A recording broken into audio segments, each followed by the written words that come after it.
Right, you guys, make sure you like this video and subscribe to Mike's, okay? Make sure. If you don't subscribe to Mike, you're gonna have a fat forehead and a big hairline. Boom, I'm with the guy Max inside. Subscribe to him, make sure you do still. Best content coming out. You know how it is.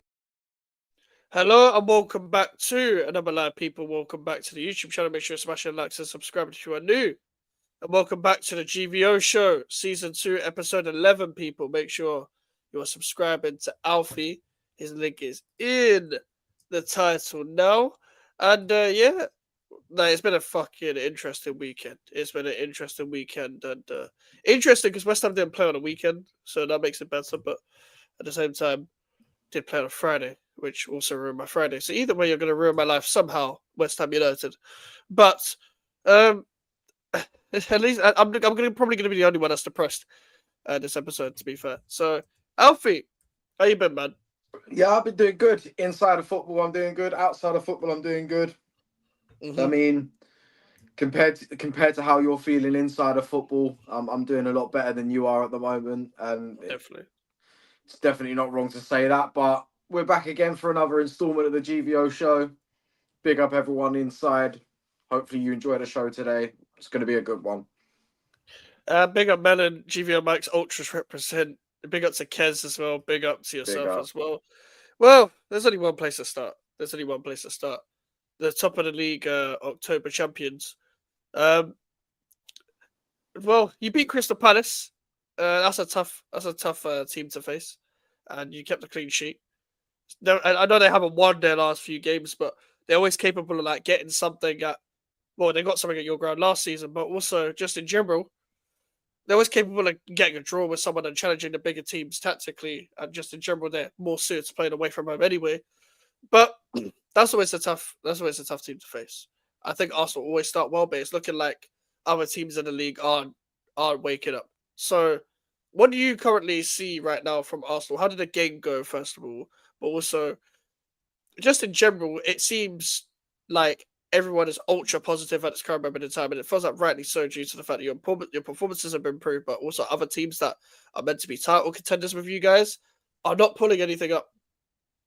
I mean, it was definitely a welcome change of pace because there's been a couple of times where last season, especially, and even the season before that, where title rivals that we're in competition for the league with have failed to win at a weekend, and then we've been given the opportunity to go and capitalise and get 3 points, whether it's to go a few more points clear or close the gap to teams that are in front of us. We've never really been able to do it.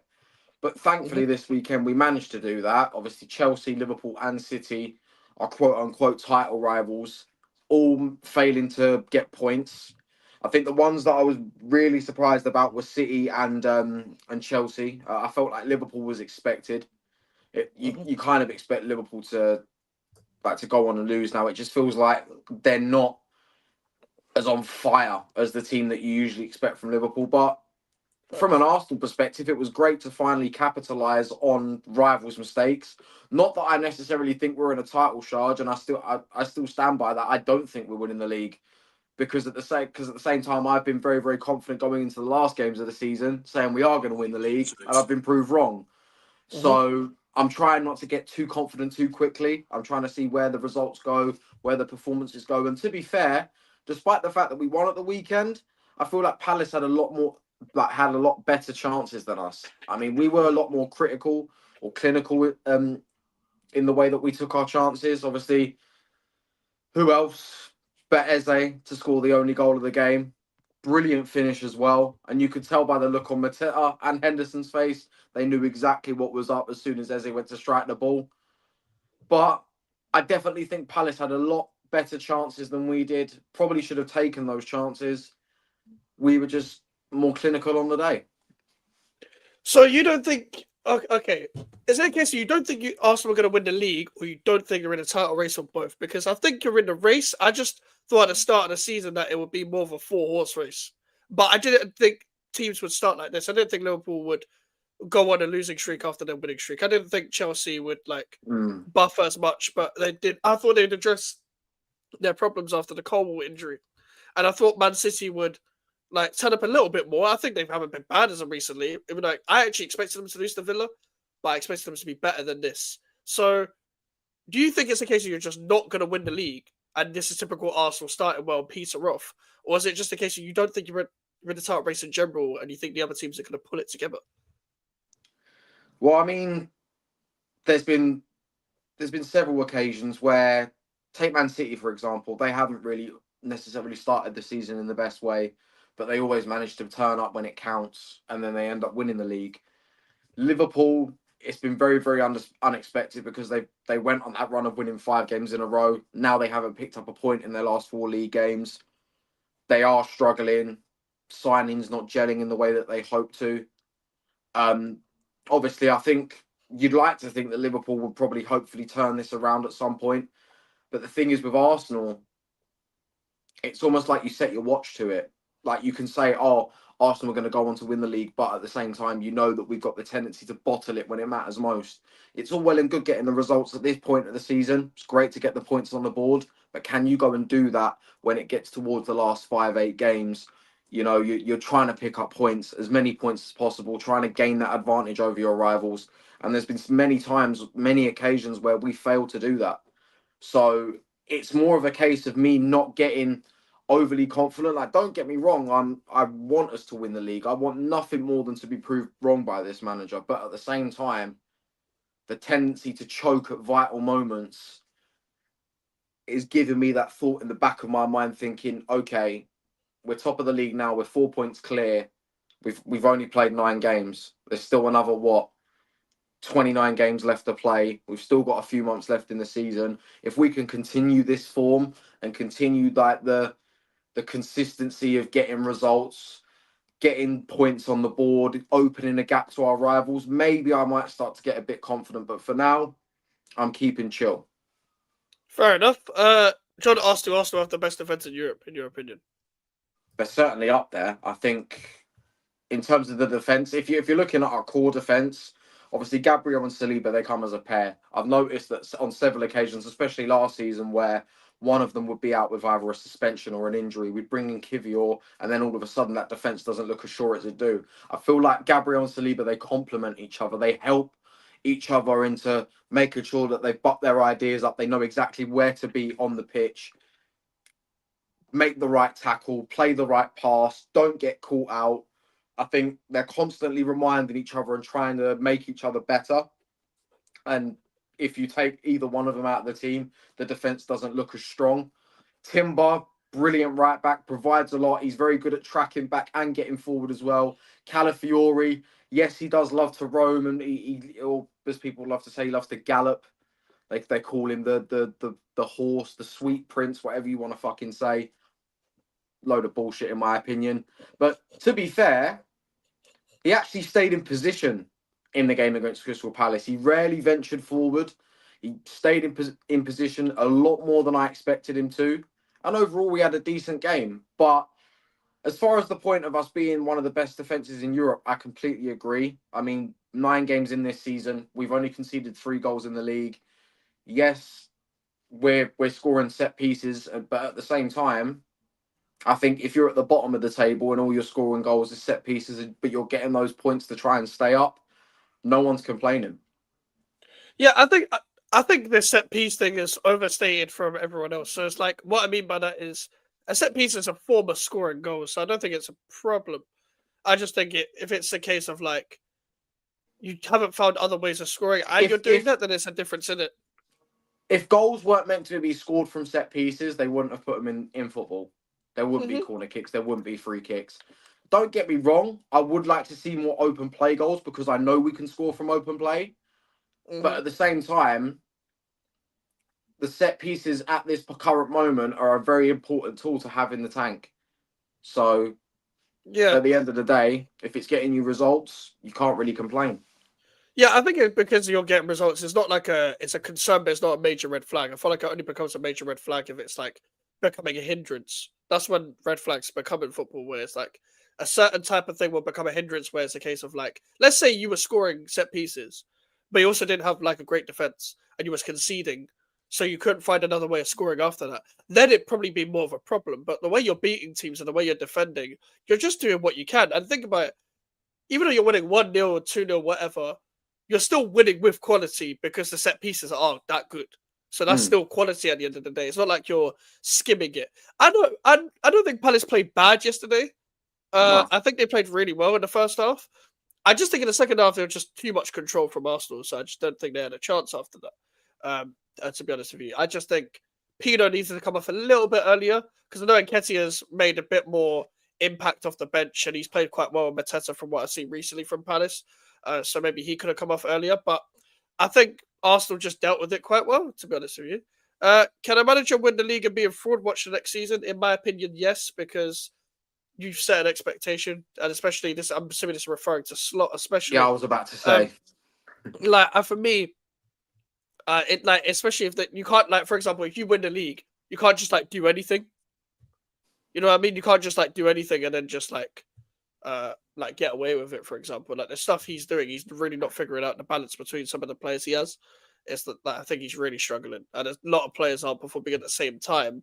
You look at a manager, especially it's like last season. You look at Slot because he's embraced the squad that has been in the title race, but he's tweaked it. He's put other players that weren't as important in before season, like Gravenberch, and made them more important. So then Liverpool got on to win the league because of key players like Gravenberch. You look at Slot as the guy, he's brought them in, and he's the reason why they've won the league. You're looking at them now, all the players are not performing well. You got to look at the manager. I mean, this has been a common occurrence, especially with Liverpool. I think the only time you could say that it hasn't happened was from the 2018-19 to 1920 season, where Liverpool have either gone for the league or ended up winning the league, and then the next season they've had a major drop-off. You look at 2008-09, they finished second that league, only lost 2 times, obviously lost the league to Man United. The season after that, they dropped to 7th, and Benitez lost his job. Then you look at 13-14 under Brendan Rodgers, they lose the league in that season. The next season, Suarez goes, and then all of a sudden they're dropping down to those around the top 6-7 area. And then you look at the season after they win the league. Like I said, the only season where that hasn't happened, obviously, 18-19, they got close to winning the league, lost out by 1 point to City. Next season, they ran away with it. But then you look at the season after that, injuries happen, major drop-off. I'm not saying that the injuries are Liverpool's problem at the moment. The main problem that Liverpool have had is they brought in all these signings. They brought in Wirtz, they brought in Kirkes, they brought in Isak, but none of them have seemed to gel. And it's almost as if Slot's looking for excuses. You know how he took that dig at Newcastle and said, when you move to a bigger club, it feels like they're looking for excuses. I mean, at the end of the day, you've won the league. You should have a ready-made team, ready-made system. Yes, of course, what happened in the in the summer months, what happened then was awful and was completely unexpected. But on the other hand, I don't think you can use that as a reason as to why you're not playing as well as you are now. Yeah, and I don't like some of the things have been too many away games and too many a lot of this stuff is just nonsense. And to be fair, Slot hasn't changed the way he has been based on results. He's kind of always been how he's been. But it's a case of why do managers just say this dumb shit? It happens to so many. It happens to your manager. It happened with Klopp before. Pep says some dumb shit where he says it in a funny way, but he still says dumb shit. Managers just say stupid stuff in press conferences. And I think sometimes they go too far to defend their team in public. Because with the Amazon documentaries we've seen with team before, we know managers are like, I'm going to talk to you in the changing room, yeah? And I'm going to batter you in the changing room. But you see, out there, I'm going to try and defend you. And I feel like they go into the full stretch and be like, I know what the media are going to try and pull in it, so let me try and do all of this. It's like you're doing too much. Another thing I think Liverpool have got that's a problem is the over-reliance on a player like Salah. I feel like whenever they've got Salah on the pitch, they're constantly trying to get the ball to him. Mm-hmm. It's like as if everything needs to be moved through Salah. And especially the game against Frankfurt where they won 5-1. Salah was on the bench that game. By that point, I think Liverpool were already 5-1 up. They played a lot better without him in the team. And I know a lot of people have been saying, okay, maybe he's just testing out not having Salah in the team so that when he goes off to AFCON, they're better prepared. But maybe I think it's at this point in Salah's career where he's constantly been going for the top. He's constantly been trying to go forward in every single trophy, win the league, go on and win the Champions League, play like FA Cup, League Cup, and it's trying to go for every trophy and being part of every single game. You're starting to see Salah slow down. And it's not as if it's like exclusive to Salah. It happens to everyone. Like players slow down eventually, and we are getting towards the back end of Mo Salah's footballing career. So I'm not necessarily saying phase him out, but at this point, kind of reduce his playing time, bring someone else through. I mean, they've got it's Liverpool. They've got plenty of options, I'm sure, that can come in and replace Salah. You can either play him off the left or the right. I'm pretty sure you can play Gakpo off the right if need be. Yeah, and the thing is, he's been one of the better players, like in the current moment in time. So fair play to him. I enjoy it is as well. It's like a case of like even Nick's put like slots thrown up midfield, like, and even Mellon's put something about buying a 6. And I've been the only thing I was concerned about with Liverpool is having a 6. I blindly just thought if they just get the same midfield together, they'd be fine. But the problem is adding Verts to it is like not hindered the balance, but it's like hindered maybe the bit of running energy they had just a bit of in front. But also, I never expected Verts, Kirkes, Isak, and Frimpong to click straight away. But what I did expect was Isak and Kirkes to be a bit better due to the fact they were Premier League players. But then again, Isak never had a pre-season, so cool. It's been hard to integrate him. Ekatike has been the better striker. I never thought he would, really settle in this quick. Kirkes has been weirdly very below par because he's not a bad player, but he's been very, very below par as of recently, or just in general this season, ever since he kind of started. So I would love to know what it is in total. Some players just haven't been hitting form. I do think it's fair to say that Salah's come to the end of his time specifically. And with Mohamed Salah, I think you can appreciate what he's done in the Premier League and also address the fact that, for example, this is his time where he's fallen off. And that's fine to say because he's still got a legacy in the Premier League. He's still got a legacy. And I think that's fine to say. Cool. I think when it comes to slot as well, he probably should be playing Chiesa a lot more. If Salah's going to hold bench, I think Chiesa should be the guy to go there. Don't know what's happening with the right back situation at this current moment in time. It feels like nobody that's playing right back, playing at right back for Liverpool is playing well. To be completely honest, I'm not saying Conor Bradley has been even terrible, but Frimpong hasn't settled in. Sometimes Sabozalai's even played there when right backs have been fit, and Konate didn't start the season well. Alisson's now injured, so Mamadashvili's coming in, and there's been a lot of criticism about his kicking, but anyone would have told you that watched him before, like, he was never a good kicker. So there's also that as well. So there's a lot of, it feels like there's nothing specific when it comes to Liverpool. It's just a lot of individual problems happening at the same time. But John asked a question, like, based on this question earlier, and he said, one of the best, like in terms of defense in Europe, one of the best. What other teams are there in Europe that are on par with Arsenal? Do you reckon? If you had to rank other people's defenses. Well, I mean, I think barring the 5-0 loss in the Champions League final against PSG, I'd probably say Inter Milan have got a very, very good defence. Yes, they lost against Napoli at the weekend, but I feel like with a manager like Conte, you'd think that his defence would be well drilled. I mean, you think at the same time when Conte was in charge of Chelsea, they didn't hit the ground running straight away. They weren't defensively solid at that point. When Conte so would you put Napoli there as well? Huh? Would you put Napoli there if it's Conte? Yeah, Conte. Yeah, if it's Conte, Napoli, I think Napoli have got a decent defence. Yes, they lost against PSV quite badly, but you'd like to think that Conte's got his team like settled down and like can be good defensively. And Inter Milan, like I said, bar the Champions League final, they've got a very, very good defence. Maybe trying to think who else. Sounds like you've got the best defence. Maybe. I think, especially on form right now, you probably do have the best defense, well, from what I've seen anyway. Yeah. From what I've seen. But I don't watch other leagues like that. But at the same time, even in terms of the way Gabriel's contributed, even with the way now you got Mosquera, with one of your centre backs coming out, it's like there's not really much of a level drop. when Mascara's kicking in either. He seems to be quite impressive since what's it called? Stepping in and stuff like that as well. But yeah, let's get into some of the comments before we move on. The problem with Liverpool is the formation. You don't have to find balance with a 4-3-3. They just don't have an out and out six. I do agree with that. If they buy a great holding midfield in January, they win the league. I think so. They need some balance. Like, and there's also some of the. And to be fair, John made a good point as well. Like, Liverpool replaced, Arsenal added. And to be fair, when you look at Liverpool's transfers, they did just replace the players that they lost. At the same time, in terms of numbers wise, especially. That's why I maintained that Liverpool would win the league this season, but not win anything else, because they didn't actually add in terms of numbers, but they added in terms of players. So I thought they're going to win the league, but Champions League they probably won't.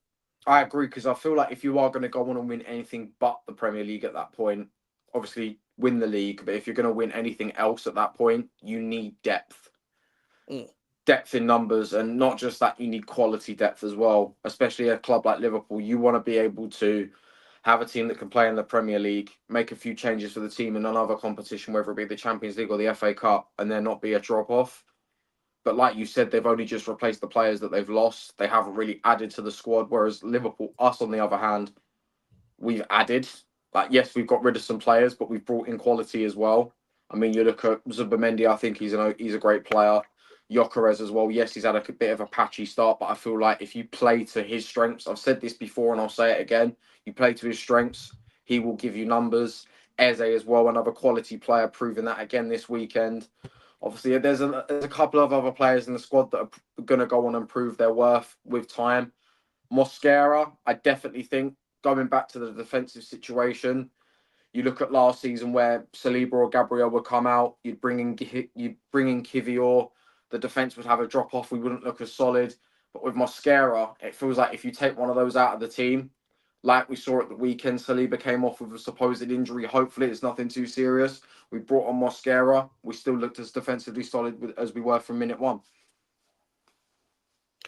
Yeah, I agree, honestly. Going to a point you said earlier about, like, it's almost like inevitable that Arsenal could peter off to the end again. What I want to ask, though, is have you not seen anything this season compared to last season where you think maybe there's an improvement in mentality, or maybe you think the players that you brought in to replace the previous players and maybe could make a difference, or where you could be more prepared to go into the business end of the season? Do you think something has changed, or do you think it's too early into the season to even tell? I still think it's a little bit too early, because I've seen there's been several times, especially the last few seasons, where I've felt like I've seen improvements in the squad, and then we get to the latter stages of the season and everything just combusts completely. So I think I need to see a little bit more. Maybe if we're still in this if we're still in this position when we get to Christmas, maybe my head might start to turn a bit, and I might be a bit more like, maybe we could go on and win the league. But for now, at this moment in time, I just don't think I'm seeing a decent Arsenal team, but I don't think I'm seeing enough that can go on to win a league title. Not just yet. I feel like we need maybe a couple of more months to figure out what's actually going on. I understand what you're feeling that way because of the previous times, and it like I always worry. I actually always fall for the opposite. I always fall for it because I don't want Arsenal to win the league. I always fall for it. I'm like, oh shit, maybe this is their time now. But then I'm always like, get to the end of the season, maybe. Like right now, it's looking peak. Like for me, from my perspective, I just expected the other teams that were meant to be so-called competing to be much better than this. I get like, why they are the way they are, but it's still. I feel like a lot of people as well, because they'll see Gary Neville come out in a podcast and say, "Oh, Arsenal, it's yours to win." People will then get carried away. Oh, a former player, now pundits saying that Arsenal are going to go on to win the league. It must be true. I feel like people do tend to get carried away in the hype a little bit. And don't get me wrong, I've been victim of this a couple of times, but thankfully enough, I've seen the light. You can't count your chickens just yet. You got to wait for them to all come home to roost before you can start getting excited about winning a trophy. Yeah, that's fair. Said how are you above Chelsea? You know what it is? It's early in the season, isn't it? So it's like what were we 10 games? Nearly 10 games in, or were we 10 games in? I don't even know how many games. That was something I didn't expect this weekend. I did not expect Sunderland to go to the bridge and lose or win. Sorry. I didn't even. Joy is I turned the game off after Chelsea went 1-0 up because I was like, yeah, they're gonna go on to win. So let me just watch Newcastle Fulham. And then I look at my phone and I'm seeing 1-1 and 2-1. I'm like, what the fuck is going on? So like, yeah, that was mad to me as well. And Joy was mad. Didn't know I danced Like on even Braves, did you? yeah, they didn't even see the group, bro. We've had a shite start to this season. That's the thing, Melon, as well. They had a shite start to the season as well. They didn't even win their first 5, I don't think. Villa. I know they've won their last 5. I never thought that Villa drought would last. I always believe in Unai. And like Unai Emery always has something out the bag, man. Like no matter what situation he's in. Like I don't think Villa are gonna be perfect this season because they're still like I think Villa just have a little bit of lack of runners in behind and the reluctance to play Marlon or Gesson all the time. Like you have a struggle with runners in behind. I don't know why Buendia is getting so much game time, but to be fair, he scored against Tottenham, so maybe he's not playing as bad. But every time I watch him, it's just like Buendia. I swear, like you was on loan at Bayer Leverkusen last season. What are you good enough to play for Villa now? But I think Villa will be. I think Villa will be a good team still. I think they're going to be hard to play against. I think you'll be battling for Europe. I don't know whether you'll be perfect, but I don't know whether you even be as good as last season. I don't know, but I think Villa always find a way. Villa always find a way. So there's also that. So yeah, injuries fucked us. The board didn't do enough to cover in certain areas. Yeah, I thought Chelsea would cover that Colwell injury. I really thought they'd get a centre back, but they have this. They're now playing Tosin and Chalobah. Is Hato injured? No, he just doesn't play there because he's the left back cover. So yeah, but wouldn't it make sense to have a player who can play centre back, despite the fact him being a left back cover, have him play at centre back with Cucurella being fit at the moment, and it doesn't look like Cucurella is going to get dropped? I mean, at this point they might have to turn to it, but the problem is because Cucurella plays so many minutes, I think they want to bench him. They want to bench Hato, so when it comes to a game where they don't have to play Cucurella, he can come in and step in. Whereas after the if cup they game play this week, yeah, maybe. So if they play both of them together, they're not going to have anyone fully rested at left back. I think that's their logic going in. So, but at this point, they might have to with the way Chalobah's especially playing, and Tosin's not been great. So there's also that as well. There is also that. I mean, funnily enough, on the R&B show last week, Prime did say, yes, I think we might win at Sunderland. I'm just a bit worried about Middle Name and Jehovah's Witness. And those were 2 of their big, poor performers and technically led to both of Sunderland's goals. Bro, them goals were so... Like, I know that it's hold-up play, yeah. I know Brian probably did hold up, but that was like... I've never seen a striker have so much time to hold up the ball and then lay it off. Yeah. I've never seen. The amount I've never of time seen he had was ridiculous.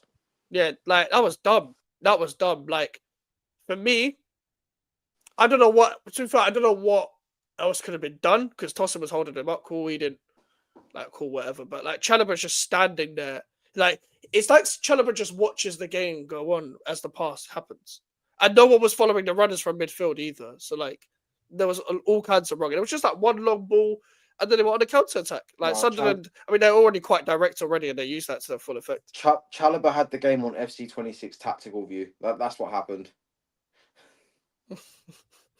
They're just watching from bird's eye view, bruv. You know them drones, and they just stick in on TNT and above the stadium, bruv. It's like Chalobah's watching from there, bruv. Yeah, can't lie. Like it's like he's got like London Stadium binoculars on, bruv. Right, it's like that's what he was playing like. That's what he was playing like. I don't really understand making centre back subs either. If Achimpong was, I've heard mixed reviews on how Achimpong played for Chelsea on the game, but if Achimpong is playing, well, if even in general, if you're if you've got a centre back partnership and you need to win a game, I don't really see a point making a centre back change unless they've got some like mad passing or unless you're moving Reece James there like they did against Liverpool for build up purposes or whatever, or not even for build up purposes. You know, when there's an injury or whatever. Unless Achimpong was injured, I don't really understand it. Alfie, until Arsenal physically lift the trophy, then I won't believe it. Yeah, fair. Facts. Yeah, AJ is pretty much the same issue. Yeah, you might have got PTSD in it. Yeah. I hear it. 23-24. We all saw the picture after the game when City won the league. The banners underneath the stadium that read Arsenal champions 23-24. We've been had PTSD, bro. Like until it happens, we can't believe it. And that's your fans' fault for getting ahead of themselves at the time. but also I think they kind of have to do that, innit? So they're prepared for all things, innit? So they have to do the Arsenal champion thing. I think. Yeah, Because because they did that the 18-19 season. They had something similar for when Liverpool lost the league to City. yeah. Like So yeah. The owners are Middle Eastern. Oh, fair enough. Only Unai loses to go ahead equals to beat Man City in the same week. Yeah, that's what I'm saying. Villa aren't going to be like a great team, but they're going to be decent. They're not going to be better than last season. But I don't know. Villa are weird, man. You beat Tottenham and Man City, but you lose to go ahead Eagles. What the fuck, man? What the fuck's wrong with you, man? Like, European wait, did football the is Asian on crazy. Yeah, that's bad. Yeah, well, we're on Chinese club. Yeah, it's true. It's true. Yeah, Deck's also in my Deck is a Wolves fan as well. He's with me, bruv. He's with me. Sanchez was good. What the fuck, Chalobah, fair play. I'm not having this one for about Sanchez. Give credit where it's Why due. are your fans arguing with Strand Larson after the Burnley game? Like, he's scoring your goals, man. Nah, but it's because Strand Larson wanted to leave, bro. Strand Larson, he wanted to leave, and he's like in interviews smiling as bro. I can't lie, yeah. No player should be shouting at fans, bro. The fuck? Like, if you're 20th, yeah, you shouldn't. You should be shouting at fans. I'll be real. Like, what the fuck? Like, you're playing shit. Like, they're not scoring many goals. Yeah, it's not like Strand lost. I've already had to change my bottom three drastically. Like, and it's we're only 3 months in. Start of the season, I had Burnley, Leeds, and Brentford finishing in the bottom three. Now it's Burnley, West Ham, and Wolves. Yeah, I generally think it's West Ham, Wolves, and Forest. Oh no, not even. I didn't even say. I haven't even changed it to Burnley. I've got rid of Burnley. I've put Forest there. Forest ain't staying up. I don't think. Sean I don't think Dyche, you mad? Yeah, people think Sean Dyche will just mean instant survival. It's not how it works. That win against Bournemouth, that win against Porto on Thursday was a fluke. You man lost to Bournemouth yesterday from a corner kick. You man are going down. No, fuck Marinakis, bruv. Yo, Mike's curse. Remember when I said when I saw one of my co-workers was watching you? Apparently, he's a Sunderland fan, and I got cooked differently. Also, that's why he was watching me then. So basically, one of Warriors' co-workers was watching my Sunderland rant at the time. Apparently, when obviously we lost in the first game of the season. So apparently, according to Warrior, he's a Sunderland fan. That's why, because obviously Warrior's a Chelsea fan. So he's gonna have to go into work here and just see a Sunderland. Bro, working with a Sunderland fan is mad. I've never met a Sunderland fan in my life. Never in my life have I met a Sunderland fan ever. Like, it's bad. So yeah, I'll pay my pocket money for City to upgrade their squad to beat Woolwich pin dippers. Hey, do you know what it is? Yeah, do you know what it is with City? I just don't think they'll let another season like last season happen. But the problem is they're very heavy, and it's obvious. This is a very obvious statement what I'm about to say, because every team is like this. But the midfield in football, they're very heavily reliant on a certain type of midfield starting. Now that when Rodri and Nico Gonzalez both don't start, it's long. And then Nico Gonzalez wasn't even fully fit. You put him on and you got a yellow card. So he had a stinker anyway. So when Reinders was the 6th, Jesus Christ, he tried running Stones as like the line passing between the lines, and then Savio had a fucking stinker. Oscar Bob had a bad game. Doku was on the bench for whatever reason. Doku should be playing every game at this point. I'm sorry, because I know Pep loves his rotation. I know Pep trying to keep the fitness, but your other wingers ain't playing as good as Doku right now. They're not. I'm sorry, they're not. He's your only player that's like actually doing well on the wings. So you're gonna have to. If you want no Doku, no party. I expected Villa to beat City just because stylistically, City haven't really done well. I don't think at Villa Park as of recently, but just I think they definitely lost there last season because City were horrendous last season. But also Kamara, like when he's fully fit, Boubacar Kamara is an amazing player, but he's just never fit.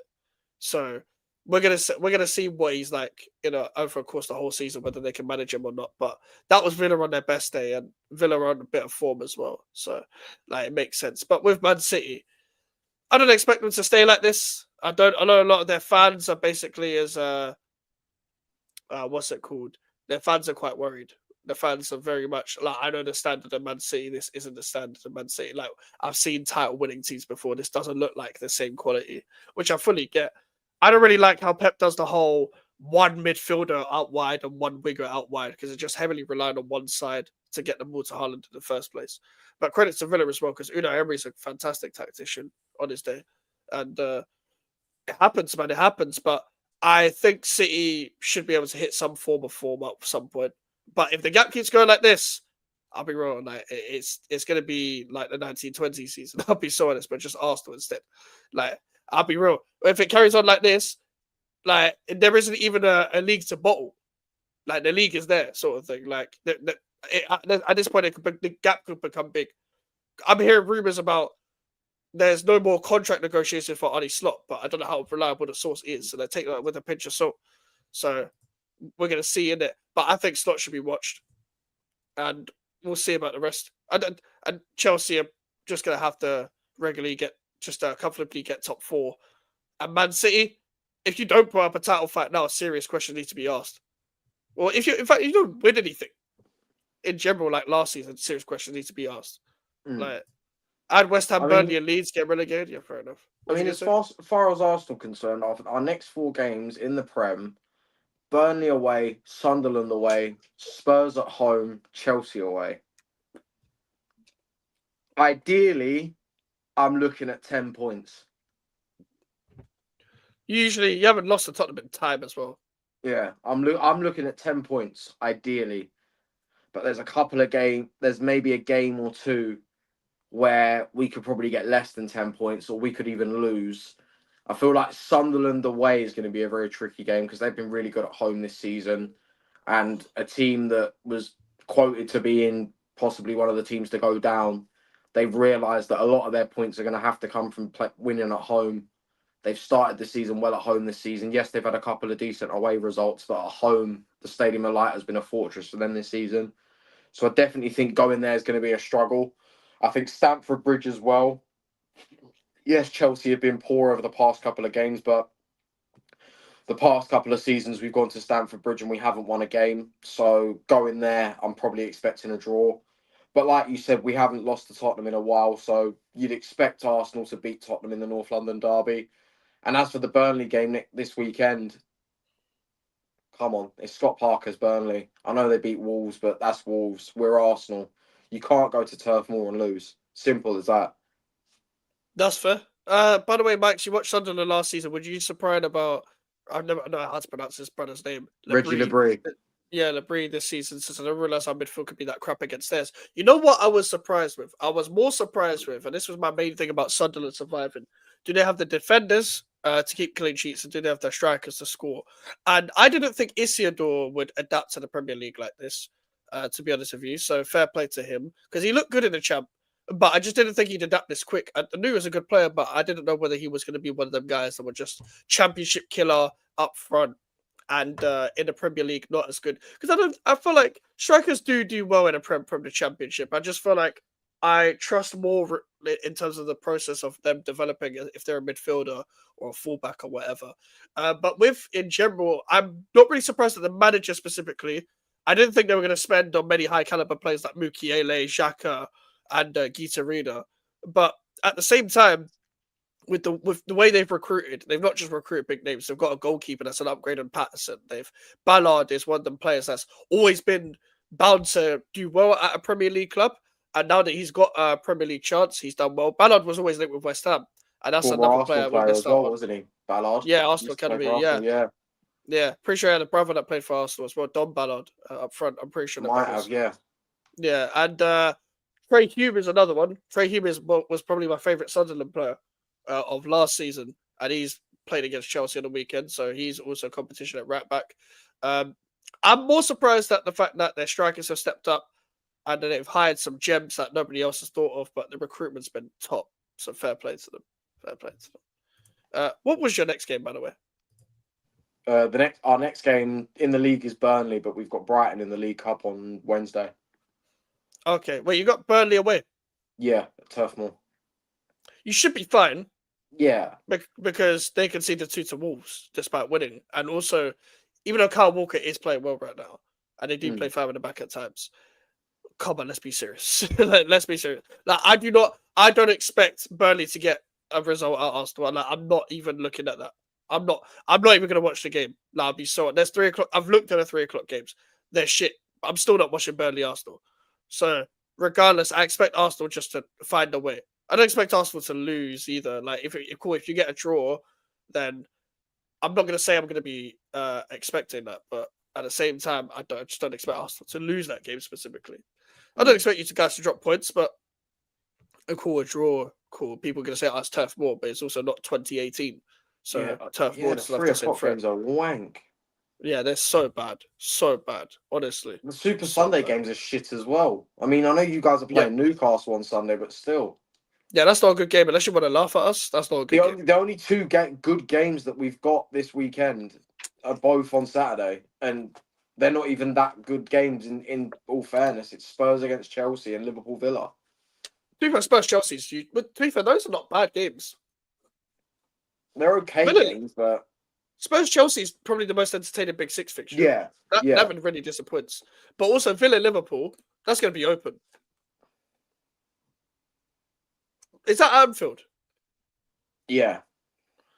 I think Liverpool could drop points to Villa. You know, I low-key think Villa might have something for them. I think Villa can have something. Emery doesn't really do usually well away games, but like still, I wouldn't be surprised. As much as I don't want West Ham to go down, I actually would like to see some new regulars in the PL. I hear that, but you're not really going to get regulars in the PL often. Like it's still very possible that either Leeds or Burnley go down. The fact that we might see Coventry as well is crazy. You probably will see Coventry. They're not bottling that, and they've only conceded 2 goals, like in this whole season. So, but also, even before, like people over exaggerate the promoted teams things a bit because it was only the last 2 seasons where people are like, is the gap big enough? Is the gap reachable? It's like, bro, it's the last 2 seasons, brother. It's like it's the last. It's not like last 5 years or whatever. It's just that other teams were just naive. So before that, there was a point where Bournemouth, Fulham, and Forest all got promoted and they all survived and they're all still here for now. So, and Bournemouth and Fulham are definitely going to stay in the Premier League. Fulham will be right mid-table. Bournemouth will be up there, like maybe Europe and maybe mid-table at worst. Forest could go down. So, like, it's over-exaggerated, it, but also, I hear what you're saying because, like, new teams need to, like, for example, Coventry in the Premier League is heritage. So, yeah. But if it gets worse at Wolves, I can see some fans attacking some of the players and board and management. I can see the same for West Ham. That Arnie Slot, aka Baldy Blue, is in a spliff. Baldy Blue, fair enough. Wolves have reached a 410 million bid from Texter to take over the club. At least you might have received bids. At least Texter is the worst owner, but he's not the best. To be fair, City have. At least Sheffield Wednesday have got rid of their ownership as well. Yeah, that's true. They're on a slippery slope as it is. To be fair, City have tough fixtures. Bournemouth at home, Dortmund in the UCL, Liverpool at home, and Newcastle away all in November. That is tough. I expect them to win the home games. Newcastle away will be tough. And to be fair, Liverpool might be a draw. Bournemouth are playing really well at the current moment in time. So they're all still tough fixtures, but you'd like to think they win their home games. But City seem gettable right now. And Newcastle away, it's not for the faint-hearted. Arsenal got over the line, so City have no excuse. I wish Chelsea could just beat Arsenal at the bridge so I could see one unhappy Alfie moment this season. The Warriors, like, they might haven't beaten you since Lukaku. Yeah, we haven't lost it. Yeah, we haven't lost against Chelsea since Lukaku. It's bad. Second game of the 21-22 season. What was the last time you lost at the bridge? Was it 18-19? What the fuck? I could be wrong. 18-19. 18-19. Because 19-20 we drew. 20-21 we won. Won again the following season. Won again after that. And then we've drawn our last 2 at the bridge. So yeah, we haven't lost it. And again, match day 2. We haven't lost at the bridge since match day 2 of the 18-19 season under Emery. Because we lost against City and Chelsea in our first 2 games, and then we started to hit form. I think we beat West Ham in game 3, and then Cardiff. Fucking hell. Yeah, that's a record and a half. To be fair, I don't know why you become such a bogey team. It's like you got your get back. on them because that man used to be a bogey team for you. Yeah. Mourinho days and stuff. And Wenger used to shit himself against Chelsea. Last time we lost a league game at home to Spurs was 2010-11. I'm confident we beat Spurs because it's the one stadium they don't win at. But to be fair, and as well, you seem to be getting results at their stadium. So you seem to be whipping them since the top 4 season. But when do you play Spurs? 23rd of November. Fair, it's okay. Fair enough. That I'm looking forward to seeing Chelsea, Tottenham, and Arsenal all play each other. Yeah, watch along. We will be there, people. Of course. That Sunderland goalkeeper is really good. Yeah, Joe, he's had a really good season so far. Yeah. I don't know how to pronounce it, Boyce or some shit. Like he's started really well. Really, really well. And they needed to get Anthony Patterson isn't a bad keeper, but he would have been found out in the Premier. It would have been similar to how Southampton had Gavin Bazunu. Like he was not a bad keeper, just wasn't ready. And Patterson isn't as young as Bazunu, but in goalkeeper age he's still 24. So he's still got another 10 to 12 years left in football. So fair play to him. By the way, I thought we'd win against Sunderland, but I think they learned a lot of what happened against Man United since they nullify our threats using their back five. Yeah, I've heard a lot of Chelsea fans say they struggled to break down the back fives this season. And to me, that does kind of make sense with your wingers hugging the touchline. I think that plays into people that play in the back five's hands, whereas they could just set the wing backs on you and then just cut off the lanes as people are making underlapping runs. So they bait you into the underlapping run and then just try and win the ball and cut off that lane as they're doing that. So that does make a lot of sense, to be fair. The way our away record is going, I would be surprised if you drop points to us at the Emirates. Then again, we never win at the Emirates. And this fair enough. Honestly, I wouldn't be surprised if both Tottenham and Arsenal games this year were both draws. Just purely on the basis of the fact that the way Thomas Frank plays and the way Arteta plays. And I feel like Thomas Frank prepares teams better than, for example, when Ange did for a derby. Ange just ripped open for everyone. It's he never used to adapt to Arsenal or Chelsea. Never. So Tottenham Chelsea will be very interesting this weekend. Which stadium is that? Oh, it's at the Tottenham Stadium. Yeah. Fuck. Hey, Tottenham might be able to get something. Because they usually get battered by Chelsea. But they have lost to Bournemouth and Villa at home this season. So you never know. Again, that game could still go anywhere though. Because it's still a big game. That could go anywhere. Both of you agree with me that PL scheduling on games are shit. Brother, I can't lie. There's too many games in football. There's way too many games in football now. I just can't bother with all of this shit, man. Wrexham is going to be in the Prem soon, madness. They might be. But do you know what the problem is? The problem is with Wrexham this season. They haven't adapted to highly spending now as a championship team. So they were used to getting above the level in League 1 and League 2. But the problem is, because they know they've got money, for example, and they're in a championship, what they struggled with is what players to sign that above championship level. Because they spent 10 million on fucking Nathan Broadhead, who was a fringe player from Ipswich, bro. Why are you spending that much money on that? I got the Connor Cody signing. That makes sense as experience. But the fucking Nathan Broadhead signing didn't mean shit. It didn't make sense. When I'm looking at the table now, when it comes to the championship, Wrexham are 16th. The Sheffield teams are in the bottom 3. Norwich are in the bottom 3. The championship is mad right now. Coventry, Millwall, and Charlton, that's my ideal 3 to get promoted. Millwall will find a way to bottle it. Charlton look really good. Charlton in the playoffs, really come on. And Nathan Jones, it makes sense. And also, Southampton fans must be hurting themselves because Nathan Jones and James Bree were both 2 people that were at Southampton that fucking failed at Southampton. Now, Southampton are failing under Will Still. It's getting dark there. And Charlton are doing really well. And to be fair, Charlton actually look better than Millwall. Because Charlton are a bit more togetherness and a bit more know-how because Nathan Jones has been here before. Alex Neil was kind of been here with other teams with Stoke. He was nearly there a couple of years ago. Sunderland nearly there. But Millwall will always find a way to bottle it. So I bank on the fact that Millwall will bottle it. Charlton, I actually think they'll get promoted this season. Do you think Middlesbrough second. Charlton are ready. I think the reason why I say Charlton already is because I think Nathan Jones has learned from previous experiences.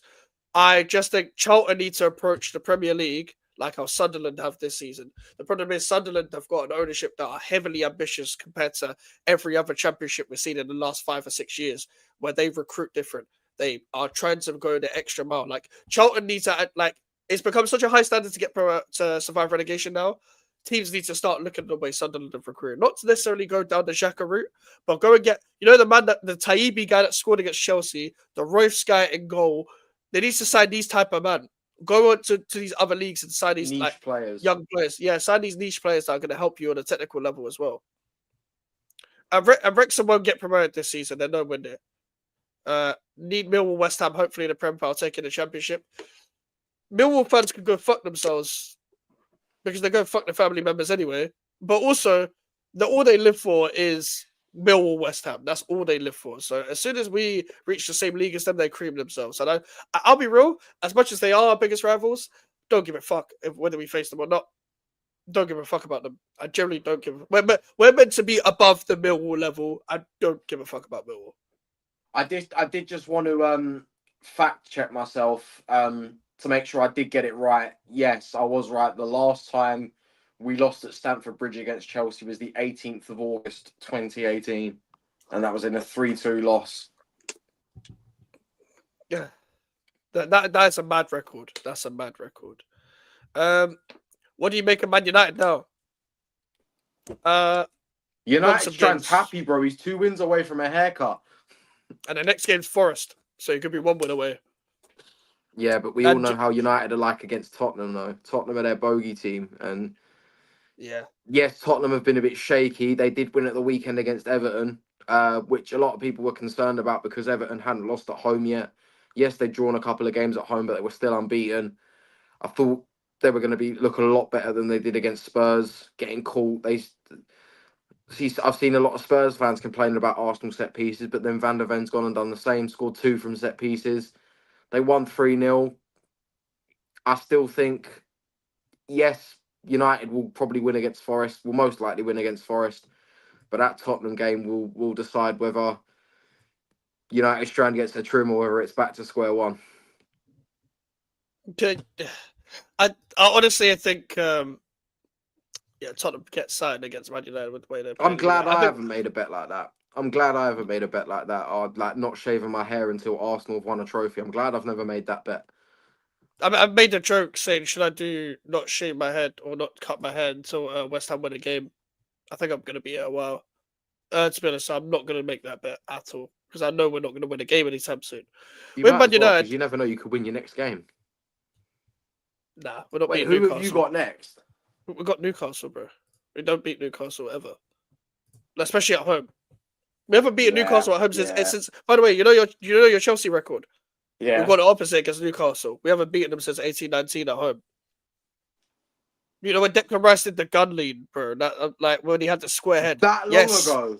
Yes, when Declan Rice did, the gun lead came out. That's how long ago it was. No one has gun lead since Declan Rice did that stiff gun lead, bro. March 2nd, 2019. Fucking hell. Exactly. But with Man United, I think they utilise their players well. Diallo, Mbeumo, Sesko, and Cunha all linked up well. I still think they've got bare problems, but there's a good little streak. Oh yeah, great free kick, and it's a good little streak that Man United are going on, but it won't last. It won't last. They are still very easy to play against, in my opinion. It's just Brighton are heavily overrated.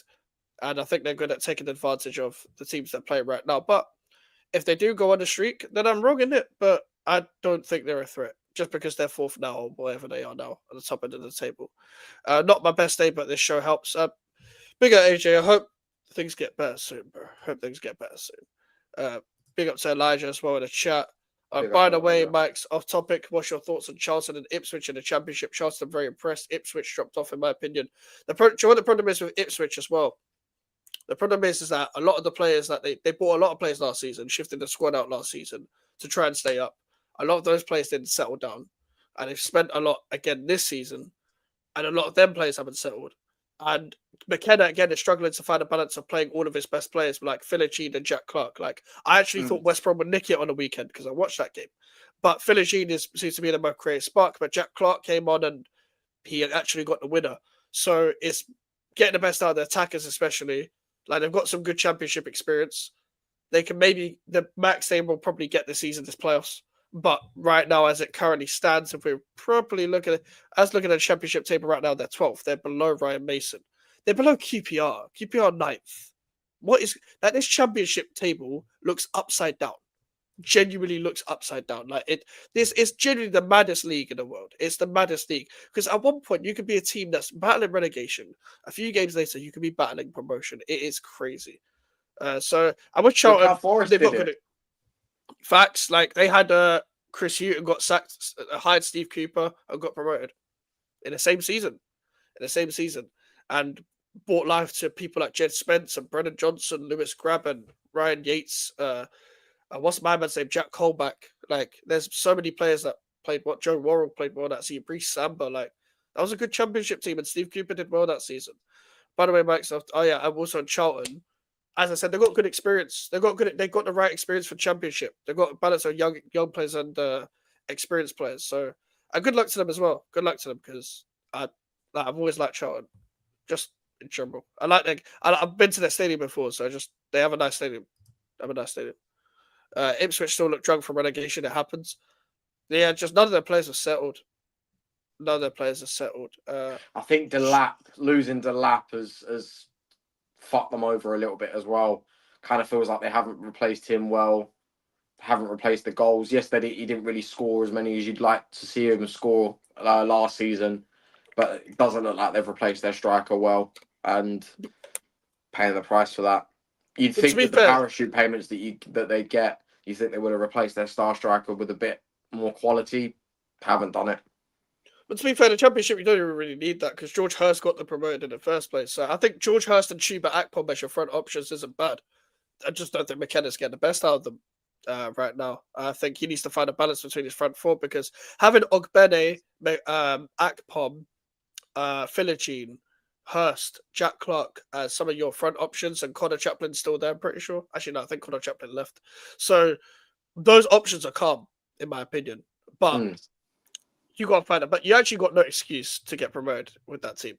And even though Wrexham can't get promoted this season, they can, but they can't. Mathematically, they can, but they're not ready to. Like, them are not ready. They've got way too complacent. I think they thought they were going to get them back to back promoted. You can't just buy your way into the Premier League. West Ham to go down, Millwall to come up, and Max to delete the channel. I can see it happening. Bro, this channel's monetized. I ain't deleting shit. It was just rebrand. Yeah, exactly. Taby Gold, don't remind me, Max. Yeah, sorry, man. Had to remind me, bro. Check Twitter, Max. Show on stream. Can I show this on? The problem is I can't play the sound because it's copyrighted. But yeah, it's a Chelsea meme. Tossing, tackle Bobby, tossing. By the way, the sound is the mannequin challenge. But I can't play that, obviously. I know it's 7 seconds, but I'm not taking the risk. Bro, we are going to terrorize this Man U team. They are charlatans. We aren't even that good. And that's the thing. I think you'll win via set pieces. You can low-key win by a set piece and just terrorizing shit. Were you wrong about Keith Andrews? I think it's too early to say. I think the thing is with Keith Andrews, the reason why he's doing well right now is because he's playing a lot like a Thomas Frank team, especially at the back end of the last 3 or 4 games. Like I was even on stream with what's it called? Steve, who's a Brentford fan.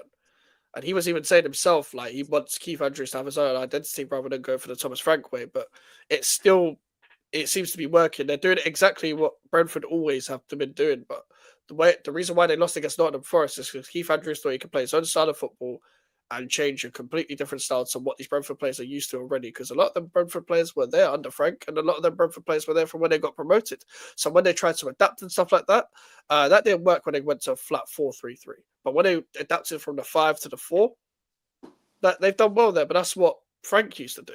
So I think Brentford, in terms of surviving or maybe being a bit better than I thought they would be, yeah, they'll probably be a mid-table team. But I think Keith Andrews isn't his own man, to be honest with you. So I don't think I was necessarily wrong, but I'm here to be proven wrong. EFL is the second strongest. It's the strongest second division in the world. Definitely, it's the most. It's actually my favorite league to watch. It's actually my favorite league to watch, just in general. But I don't watch every game because Premier League games clash and stuff like that. But Friday night games, what's it called? Monday night games occasionally. The early Sunday and Saturday games. I enjoy watching the Championship a lot. I mean, I thought Brentford would finish 15th, but Andrews is a decent manager. I don't even think he's done enough to be a decent manager yet. You should do an EFL watch along one day on your channel. Yeah, do it is. It just depends on the game. It just depends if I'm doing a show on that day. Because sometimes times clash, but I would definitely do one. Nacho, Stinker, and Hooked. By the way, I'm actually doing a preview of Steve, and Steve says something about Newcastle dropping points. Don't even entertain it since the prediction is also wrong. I'm sure me and Steve will do something. Because West Ham, Newcastle, bruv. I never look forward to this fixture at all. I think EFL is ranked similarly to the Liga NOS in Portugal. Oh, swear. Fucking hell. Fair enough. You know what it is? I would love to enjoy the Championship as a neutral. If we are in the Championship, well, sorry, not if. When we're in the Championship next season, I'm not going to be able to enjoy it because we're going to be amongst the chaos. And my prediction is that we will either be in a relegation battle next season in the Championship, or we go down to League One for the first time in our history. That's my prediction because I think the club is on the double swell. Surely not. And Alfie, people said that about West Ham being in a relegation battle. But we're not prepared to go down, Alfie. You can't do a Sunderland, man. You can't. You just can't. It happens more than people think. It happened to Luton. It happens. It happened to Leighton Orient, the opposite. They got relegated from the Championship and then League One a few years ago. They were League Two for a bit. It happens. No, and people say no League One, but people got to think about this. So here's what's going to happen next season. Most of the players that are at West Ham already are going to leave. The players that aren't going to leave that are at this club now, nobody's either going to want them or there will be no club for them. So the funny thing is, people expect Bowen to leave next season. That might not even happen. The only reason why that might not even happen is because he's already gone too far to the other side, but also he's at the back end of his career as a winger still. So there's not going to be a lot of people that are going to pay the price that West Ham would sell him for, and he's not going to be able to push the move. So unless West Ham comes to an agreement and they just sell him for way below, like David Sullivan did with Kudus, then maybe. But even if Bowen stays, it's not going to be enough because a lot of players are going to shift on. Even the younger players, like Guilherme, for example, he will shift on, who would be quite useful for the Championship next year. We won't have a striker. They're going to have to shift the whole transfer recruitment. Players are going to have to lower their wages, and we're not prepared to go down because we don't have a relegation cut. The only time we're going to have a relegation cut is if we sign players in January, because a lot of these players right now, their wages won't drop because West Ham were never expected to get relegated in the London Stadium era, despite the amount of battles they've been in. So this is the problem. West Ham are going to have to adapt to the Championship. And then everyone's going to look at West Ham and be like, this is a big game for us because West Ham are one of the bigger teams in the Championship. This is why, by the way, Villa, Leeds, Wolves all struggled to come back up because they're the bigger teams in the Championship. It happens to teams all the time. Newcastle, they got lucky because they had Brad Benitez and good experience and barely anyone left then, so they came straight back up. That's the difference. But to teams we're not going to have that. We're not going to have that structure, unfortunately. It could happen. I wouldn't be surprised. And I definitely don't think we get promoted straight away. And to be honest, this is why I think if we do get relegated, it will be the end. To be honest with you. I don't think no one's too big to get back-to-back relegations, unfortunately. It happened to Luton, Wolves, Sunderland. For your sake, I hope it doesn't happen. Yeah. I think it's going to. This is why the channel will take a rebrand. Where does Packington go? Do you keep any first-team players? I think we'll keep some, but I think it'll be the players we don't want to keep. I don't think Ward-Prowse and Kilman will go because nobody's going to want them. So I think those will be the players that stay.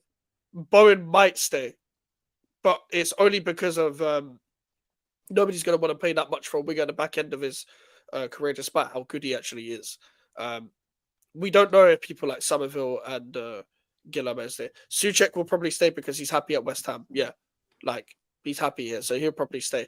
Wan-Bissaka, Tadibo will leave. I don't know about the goalkeepers. I think actually the goalkeepers have a chance of staying, but Samavinga will definitely go. Paquetá will definitely. I think, and by the way, Chris, I think Paquetá goes back to Brazil.